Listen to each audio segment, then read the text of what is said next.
Hi, how are you? I'm having coffee. So I have set up for you, just for you, this wonderful background. The Phoenix Art Museum, as you know, has a collection of the Thorn rooms, the miniature rooms. I don't know if you've ever been That's to one of visit. their miniature rooms? I had Mhm. no idea. I thought Yeah. that was like a room. No, no, no, no. If I move, what I have is a green screen behind me, and then I have this. I did this as a French room just for you, so we can I talk. love it. Yeah, Paris is always a good idea. If I move out of the way, you can see the room better. So I'll just roll aside for a minute, and now Oh, you I can love you it. can see it way better. Here, let me Yeah, get over here. Nope, I'm that's going the wrong way. I amazing. never figured this out. There we go. I'm like leaning in. I know, I know. That's Anyhow, it's a lot better fantastic. than my boring office, and it's fun because I can change the backgrounds. There's a Georgian library that I like, but I thought for our talk today, the French piano would be Oh, perfect. Perfect. right. Must we? So you've escaped. You're in Massachusetts currently. I Last am. I year. am. Right. Yeah, a wise decision. It's going to be 116 on Friday. That's what I heard. But here it's 90 and sticky. And when you're from the desert, you're not used to sticky. Very true. I grew up in Chicago where it was often 90 and sticky in the summer, and that Mhm. was before air conditioning, so we had to tough it out with wet sheets and fans in Lake Michigan. Open all the windows. Yeah. All of that. It was never enough. But anyway, so there's an interesting story behind your idea for Paris is always a good idea, which I vaguely remember, but it seemed to me that I recall that you were outside a store waiting for someone when this idea Yeah. flashed into your head. I know this is one of those. My second child, hooligan too, was chronically late, and I had flown to Denver and back the day before to a funeral, so I was sad and stressed, and we were late. But of course, we had to make a stop, teenagers. So I'm sitting in the car waiting for him, and he ducks in, and in that 5 minute wait, this whole book just fell into my head. I knew the main character. I knew that she had had a gap year. I knew that her mother had died. I knew that years had passed and she was a workaholic. It was just, one of those. So then my son, of course, is like, you can never yell at me for being late again. So it were, I mean, the original idea changed a little bit. I wanted in my mind when it downloaded, she had traveled the world. So she had been to Africa and South America and Europe. And then when the reality of writing it came, I thought, I can't get to South America and Africa. I'd done Europe, but I haven't really hit those other corners, pockets. They're on my list.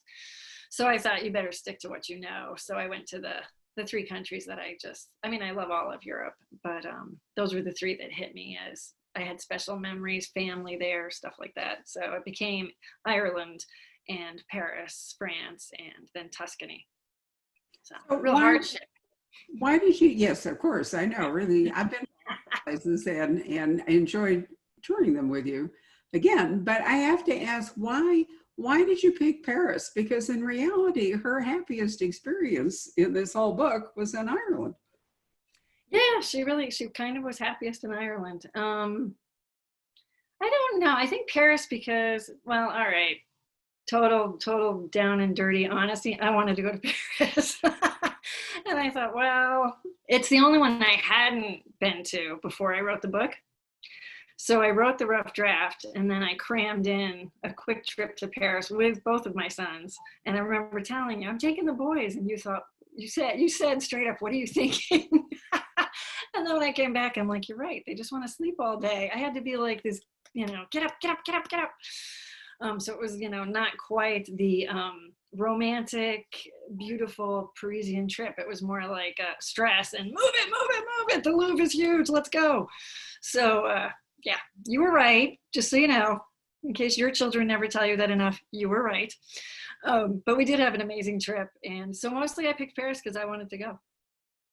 Well, as this turned out, I'm sure you're really glad that you took your boys to Paris because who knows now when we can really travel comfortably again. I know. I can't even, when we were buying the tickets in advance, to short stop things, like we bought tickets to the catacombs and the museums and the Eiffel Tower, to fast track and not spend your life in line. I just thought to myself, I'm trying to picture those places without those lines, without the queues, I mean, I don't know how severe the shutdown is over there, but I imagine it's the same or similar. And I just can't even imagine. Well, And that's true. That's true of a lot of cities. I've talked to Donna Leon about Venice and how, for Venetians, which the local population has dropped so dramatically because the onslaught of tourism has made Venice almost unlivable, wow. how Venice came back for Venetians, and other cities or countries have talked about the fact that now, they belong to the people. Ian Rankin and I talked about that Edinburgh was now basically a livable city again, especially in the summer. It wasn't armies of tourism and special events and all the rest of it. And I do wonder, if mass tourism will return, because I'm guilty of it. I've done I know. enormous amounts of traveling. And I was thinking to myself, Rob and I often talk about how happy we are. We have been to places that we loved. And we've also learned, Jen, that it's not always a good idea to go back to a place where you had a fabulous experience. You can't recreate it. And No. it lives on in your memory differently. For example, Istanbul, Turkey is one of our absolutely favorite destinations. Istanbul might have been our favorite foreign city. I wouldn't go back now, because when we first went, it was still a secular city in the tradition of, Mhm. I'm going blank, the Turkish George Washington. This is a Right. senior moment I'm having here, but it's not that way anymore under Erdogan. It's become, just the whole news about reopening Hagia Sophia as a mosque. And it's not that I object to it, but it would be a different experience now to visit it than Oh, when I think so. yeah. And I wonder I feel very fortunate that I have done a lot of traveling. My people are travelers. But even like we have a friend who lives in Alaska, and it's when everybody stopped moving, the wildlife kind of, came back in. He sent us a photo. There was like 30 bears just lolling around in a field, and he said, "You just don't see this." So Very true. On the other hand, I have to say I read a fascinating article yesterday in the New York Times, is there are now people with dogs trained to kill the rats. whoa.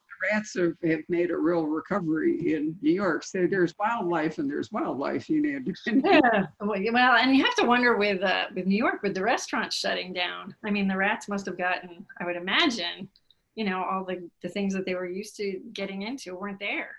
Exactly. They're hungry. And that's true of other animals that have grown too dependent on humans. How is it they're going to manage? Well, we digress. So let's talk about your book. You've got this woman. She's what? Is she 30-ish, if I remember right? She is 30-ish. I even have a copy. Oh, splendid. All of ours are sold, so I don't have one. Okay. Thank you all. Thank you. She is 30, and I think for me, 30 was the crossroads. When I turned 30, I don't know, it was just kind of like that moment of, what are you going to do with your life? So 30 has always been a real marker. Okay, full disclosure, when I turned 30, I dressed all in black.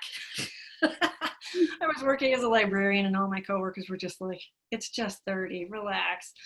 I had one woman who looked at me and she said, "Oh, honey, I have pantyhose that are older than you. You're fine, But when you're 30, it's huge. It's a huge mile marker, especially if your life isn't where you think it should be." And of course, I thought I should already be on the New York Times bestsellers list. I thought I should, and of course, I hadn't even sold a book yet. So when the book came into my head, I knew she was about 30, and had been on that same track for a long time. And that's when you want to mix it up. So that was a pretty natural pick. I have bad news for you. I'm a lot older than you are. 70 is the hard one. It's really hard. Yep. Really? 70 kicks you out of middle age, because middle age is sort of broadened up, to include 60 now, but 70 is definitely a different track. So I'm, as you know, about to be 80, and I have decided that this is my last birthday. I'm going to do the Jack Benny thing. I'm going to stay 80 forever. And Perfect. No kidding. I mean, that's it for me. Solid number. Yeah, I mean, all this thing, Olivia de Havilland, who made it to 104, good for I her. know. If I make it to 100, I'm still going to be 80. This is my I resolution. like that. I think that's a solid pick. Well, A couple of years ago, I thought I'm just going to start doing decades. So I'll be, 40 till I'm 50, and then I'll be 50 till I'm 60, because it's moving so fast now. A decade feels like a year anyway. boy, isn't that the truth? Life under the pandemic, I know for some people it's been really slow. I mean, it is just going at warp speed for all of us. And I said we were sold out of your book. We have plenty more coming, and you'll be back in town to sign them next week. So no panic here. But right. But it's changed things remarkably. But still, we're digressing. So here we have this woman. I know it's my constant failing. So she's 30-ish, and she looks at her life, and she's single. Her mom has died, and it's one of those, as you say, self-evaluating moments, right? When you ask, where am I? Where am I going? Is this all there is? Yeah. And so what does she decide to do about it? Well, the kickoff is her mom died when she was in her young 20s. And her father is a widower. And suddenly, the opening of the book is she gets a call from her dad to meet her. And she, dad's, when you're 30, someone in their 50s seems ancient. Now that I'm in my 50s, it's not, but whatever. So she goes to the place to meet her father, and she's thinking it's, there's an emergency, it's an urgent care. Well, when she gets there, it's a bridal salon. And it's her father and her sister. And the father tells her, I'm getting married, which she doesn't see coming, because he's marrying a woman he'd only met 2 weeks before, who'd won him in a bachelor auction. So, Chelsea's clearly a plotter, has done the same thing for 7 years. This is kind of like it. She finds that she can't be happy for her dad with this news. And her sister challenges her to go back to the year that she was happy and try and find herself again. So that's why she ends up kicking off to Europe. And she picks the 3, although she did a working year abroad, so she worked in all the different countries. The 3 she picks are the 3 where she had fallen in love. And she keeps thinking, well, if I find these guys, maybe I can find that old self again. It's kind of, looking at your past to inform your future. And I think some of us do it successfully, some of us not so much. But it was fun. I mean, it was fun to kind of tour those places through her eyes, but also have a heck of a better time than I did. I mean, I had a very good time in all those places, but not quite as good a time as she had in all those places. Well, I think, it would be natural to dress it up some if you're gonna write that. And so Ireland is the first place that she goes, and it's a small village. It's not like she's dropping into Dublin or Galway or some such place. And Ireland is a beautiful and romantic country. We've been there several times. The last time was just over a year ago on a cruise that went around the southern part and then all the way around the western part and around to Dublin. And it gave us a chance to visit some of the small islands off Ireland, which we had not been to before, which are fascinating. It's very Tolkien-esque in lots of ways, because Tolkien, if you remember, everything is to the west. The elves, when they leave, they ride west. The whole bit. Yep. And then we drove from Dublin because the flights were not friendly in terms of our being able to fly out of the Western Ireland airport. We drove all across Ireland on the motorway, which we'd never done before, to stay at Ashford Castle, which is my idea of a really romantic place in Ireland. I mean, it's a big blowout kind of a thing. And their motto, this is my favorite thing about Ashford Castle: excellence since 1228. Okay, how do you beat that? You can't. Exactly. I mean, as a motto, 800 years, can't beat that. Right. And it has a small lake. It has a little boat that takes you touring around. It's actually a fairly good sized lake. I shouldn't say a small lake, an inner lake, not the ocean, but you're in the interior. And it's the most relaxing place. They have falconry, they have all kinds of elaborate stuff. And that was a different Ireland than a small village that you're writing about, where the smell of peat, I do remember very distinctly visiting some Irish villages, and peat is incredibly distinctive as an aroma. It's got its own scent. It's definitely, when you've had the fire and you've smelled it, it stays, it's like, oh, Ireland, But I like the Ring of Kerry. I just feel like it's kind of a magical area. So it was when I knew she was going to Ireland, I knew she was going to be there. And of course, it was fun to do a lot of research on sheep farms, because it's sheep down there, and they're so cute. But yeah, it's fascinating. And for me, I've had a good experience everywhere I've traveled. I can't really say I've ever been to a country where I'm like, oh, they're so rude, I never want to go there again. I feel like I've been very fortunate. But I have to say the Irish step it up. They are just, to me, so friendly and welcoming. So that was a fun part to write in the book too. There was actually, I had a lot more when I wrote the book that was just unique to her. When she was in Ireland, actually, there was a whole, I think 2 chapters where she ends up at somebody's wedding, but the book ran to like 150,000 words. And my editor was like, sorry, I know you love the wedding, it's gotta go. So that was kind of tough. It had to get squished into a couple of paragraphs. So I always think someday I'll put up the deleted scenes, because those were the really fun ones for me about the countries, because I did that in each country. But you can only keep your readers prisoner for so long. That may be true, but I thought it was a nice contrast to be in the Ring of Kerry, rural Ireland, excuse me, agriculture. And then to go to such a sophisticated urban area as Paris, and then the glamorous countryside of Tuscany, which Frances Mayes has made us all feel. Rob and I watched the movie of her first book. I think it's called Under the Tuscan Sun. Right. Which I loved. That was pretty much what I did a tour of Tuscany. The vineyard that I write in the book is set pretty much where I was. There was my mom and I did Italy for a couple weeks, and it was Castello, I think I'm remembering it right, Trebbio, but that's what they were a Chianti vineyard, and it was just fascinating. And they took you through the orchards, and then they had a little learned all about olive oil. So a lot of it was just, I happened to have been there in April, and the poppies were coming up through the vines. Tuscany is just stunning. Truly it is stunning. And I do think that in a way, the Frances May Under the Tuscan Sun, that book and that movie is a bit like what you're doing. She went there to reinvent herself, to escape an unhappy life. And for quite a while, it looked as though it wouldn't go well. But in the end, I loved the book and the movie. And I like stories where it is someone who's trying to break out of the life they've been in, try something new, mix it up a little.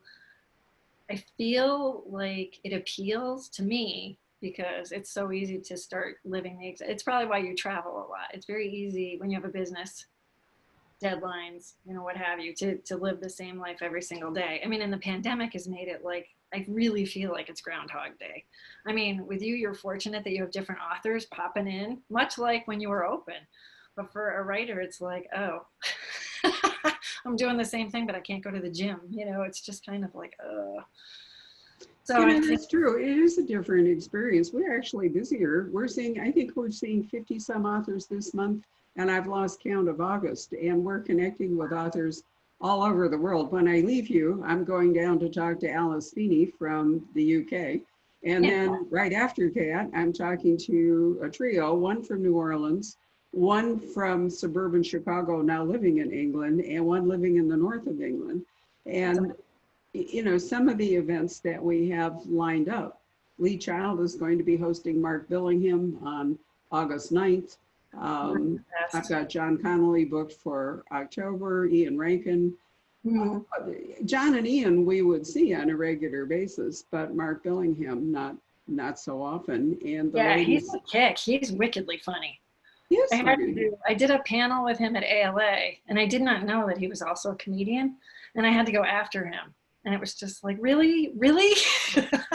He's very, oh, I'll tell you something about Billingham. This was interesting. We did our panel at ALA, I want to say June of 2016.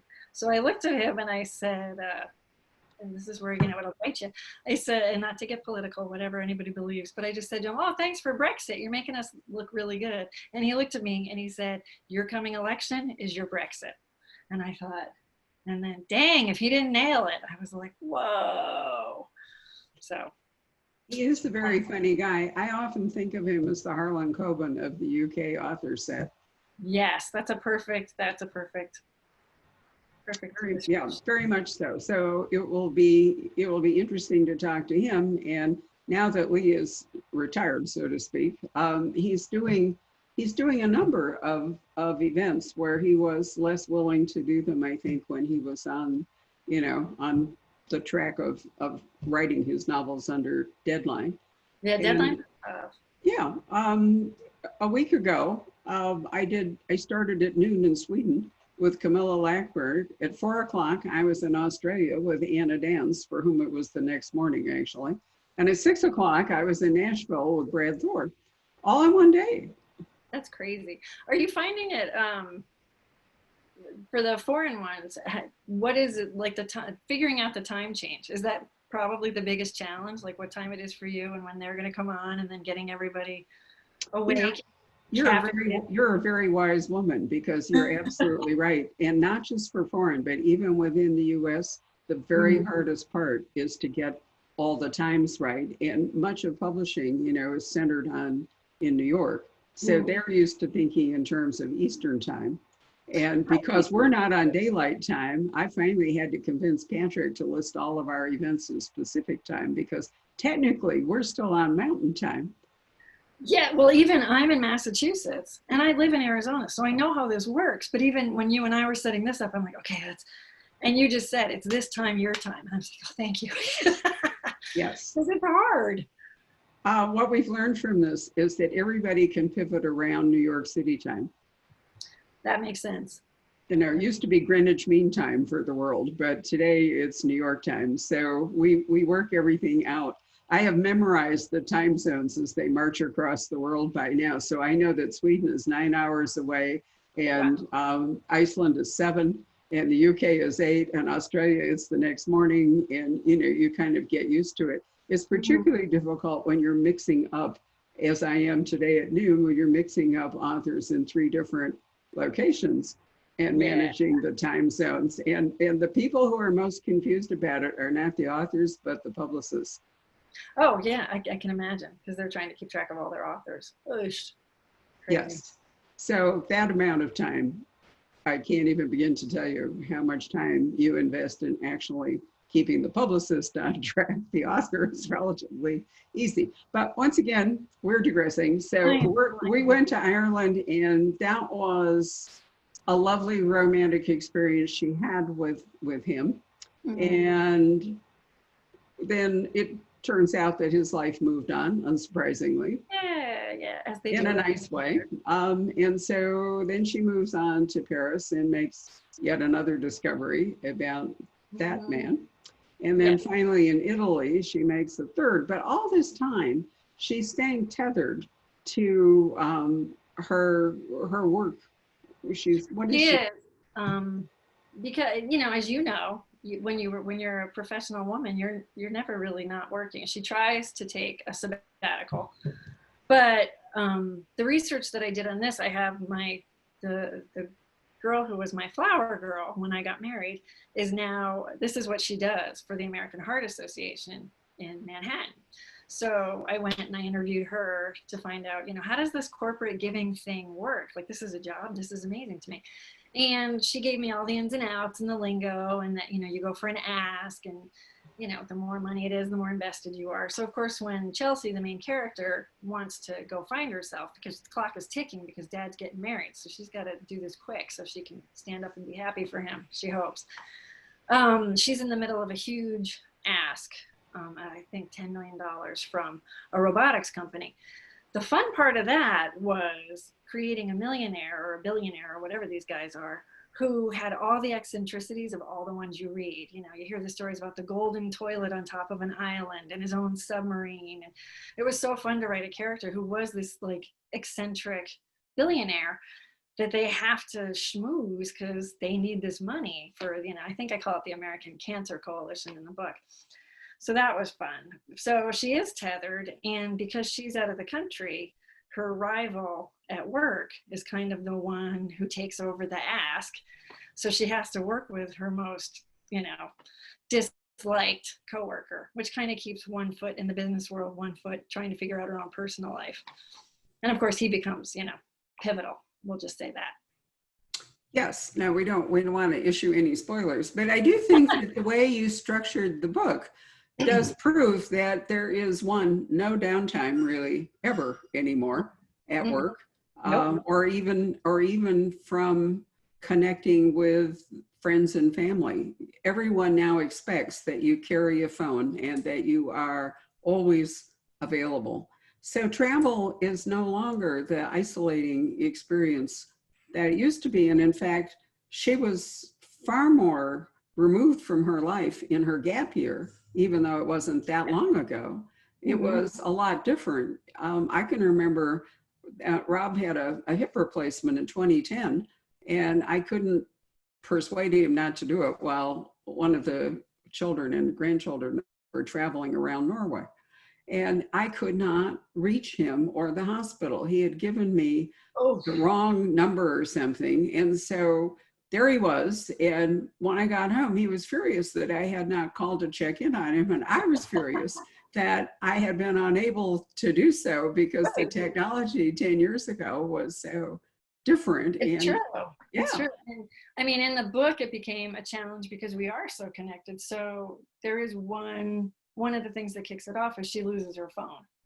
And that's kind of when the whole house of cards kind of falls apart. I don't think it's a spoiler to say that, but it was, you know, when I had her in that, when I was writing it, I thought, well, how am I going to make this work? And then I thought, oh, well, we're married to our phone. If I lost my phone, I keep notes in there about the books. You know, you're at the grocery store, you get an idea. It's like, it's in the notes. If I lost my phone, I would lose so many plot twists. I mean, never mind. I don't remember when you used to have everybody's phone number memorized. I couldn't tell you anybody's phone number anymore. They're just under contacts, you know? So that was definitely interesting because it's like when I was writing it, I was tapping into my own panic. Like if I couldn't reach my children, especially when they're up to shenanigans all the time, it was, yeah. Yes, but when we didn't expect to be able to do that, we were far more relaxed about it. I mean, I remember disappearing for an entire day when I was a child. I'd leap onto my bike and ride off to Lake Michigan to the beach or something. And nobody was panicked that they didn't hear from me all day. You know, I was expected to get home for dinner, had a watch, and that was about it, you know. And now we have this kind of constant and frankly, great deal of the time, totally unnecessary contact. Oh, I think we live much more anxious lives. I mean, when I grew up as a free range child, I mean, my parents threw us out after breakfast and you heard dad's whistle for dinner. And we didn't, you know, we lived on a river. We were terrible children. I mean, my brother and I did everything you tell your kids not to do. But when I had kids, I did the same thing. I'd throw them out, and we live in, you know, South Scottsdale, but I would be like, go to the park, get on your bike. I don't want to see you for a couple hours. And my two got up to all kinds of shenanigans. And it's funny because they'll talk to their friends. Those friends don't have any of that. They just never had the freedom. And I just think, you know, I'm kind of glad we did that because it's a bond, I think, when you go through all those shenanigans with a sibling. But also I wanted the boys to get into trouble so you can figure out how to get out of it. Like, don't call me. You know, it's like I want them to be adults who can navigate this stuff. So I think we've lost something by being so connected all the time.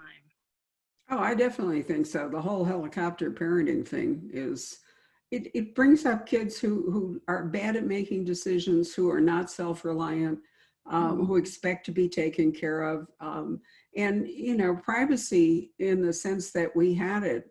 I mean, part of childhood, I think, is imagining your own worlds and having the privacy to do that without adult intrusions. You can't really do that anymore as a child. It was also much healthier. I I mean, think so. you and I are high energy, healthy people. And I think in part it's, oh, we Well, I are. think, oh yeah.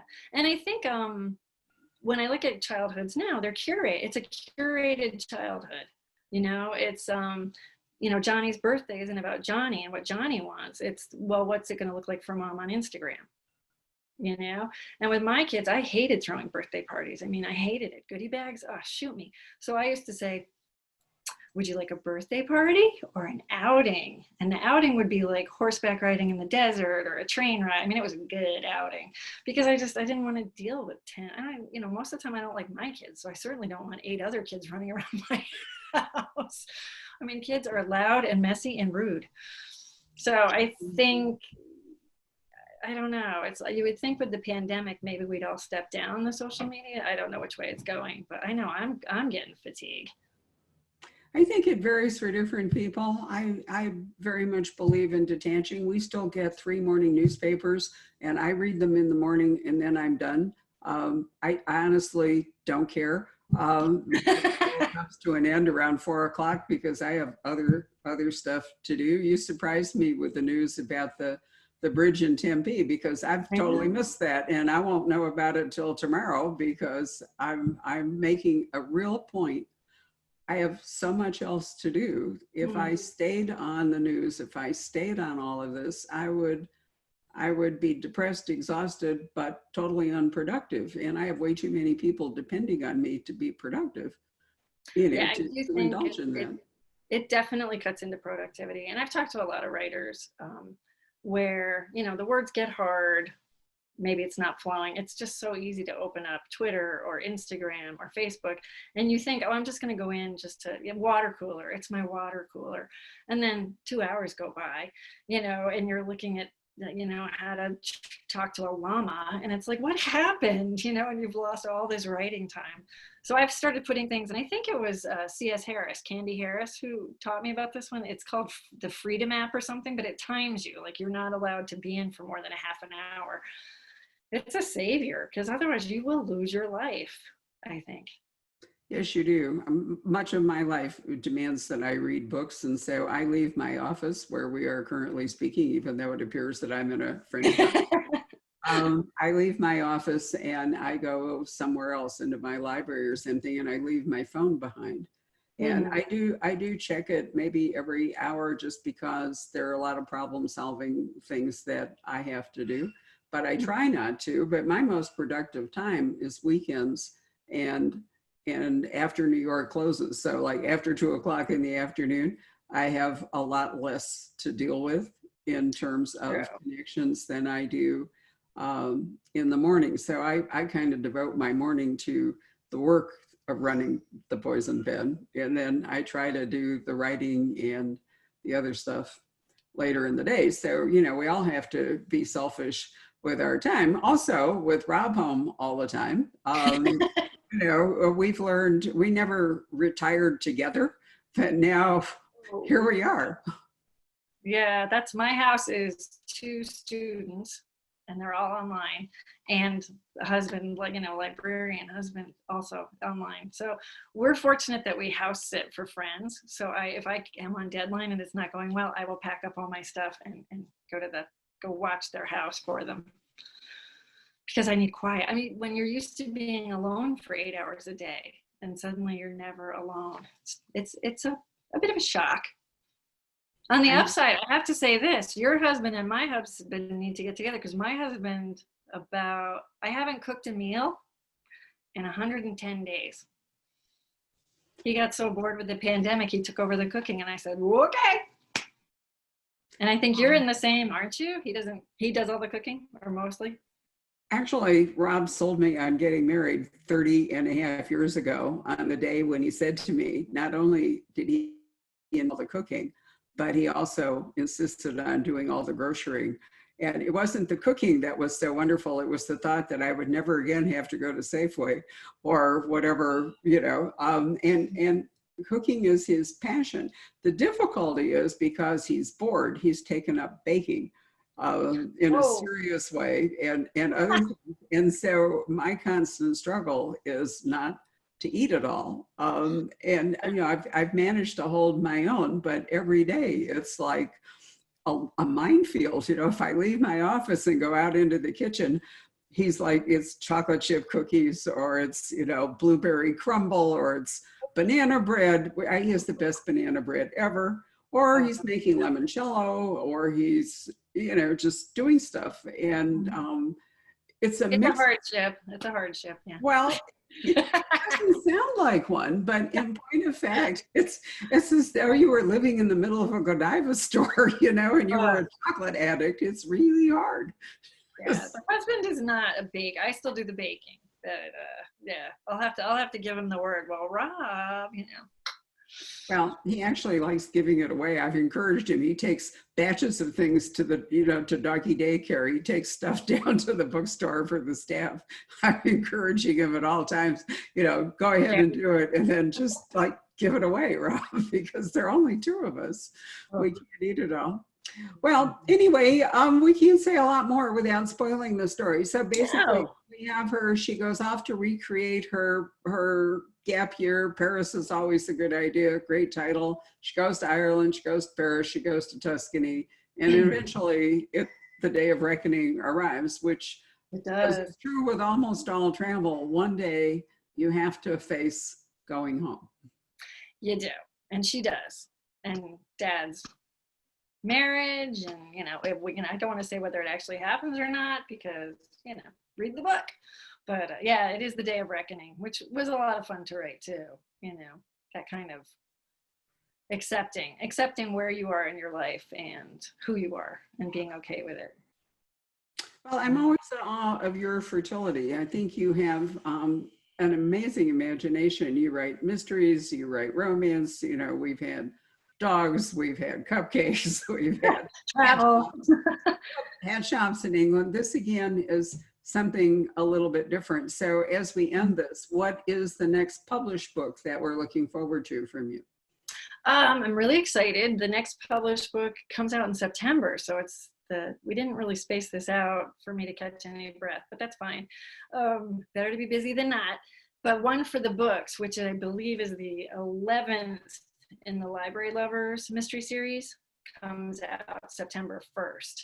And the cover on that one is probably my favorite. I mean, I've been fortunate with every single cover I've had, but this one is top notch because I think because I'm super invested in the characters. And I had just gone to Paris and bought a pop-up book in French, because I always buy children's books when I travel to foreign countries. But this one's Beauty and the Beast. And it was a beautiful pop-up. So right after I landed, they said, well, what do you want for the cover of the next library one? And I just said, can you make a pop-up? Because it's always a book on the cover of the library series. So Julie Green did an amazing job. So One for the Books, and hopefully the people who've been along with that series will be attending a wedding or not. I don't like to commit. No, I don't think you should spoil the surprise. Well, great. Then we'll have another opportunity to talk in September, and we'll do that one where we can also run it on Facebook so your fans can attend and ask questions. This is just intended to be a chat with you and me that we'll put on our homepage and so forth, and Rob will turn it into a podcast. So it's been lovely to visit with you, my dear. Always a pleasure. Well, we miss seeing you, but when you're back, let us know. I'll go ahead and order more copies of Paris is Always a Good Idea, and you can pop around in your mask and sign them for us. I'll be there with my signing hand. All right. That'll be great. Thanks, dear. Bye. Thank you. Bye.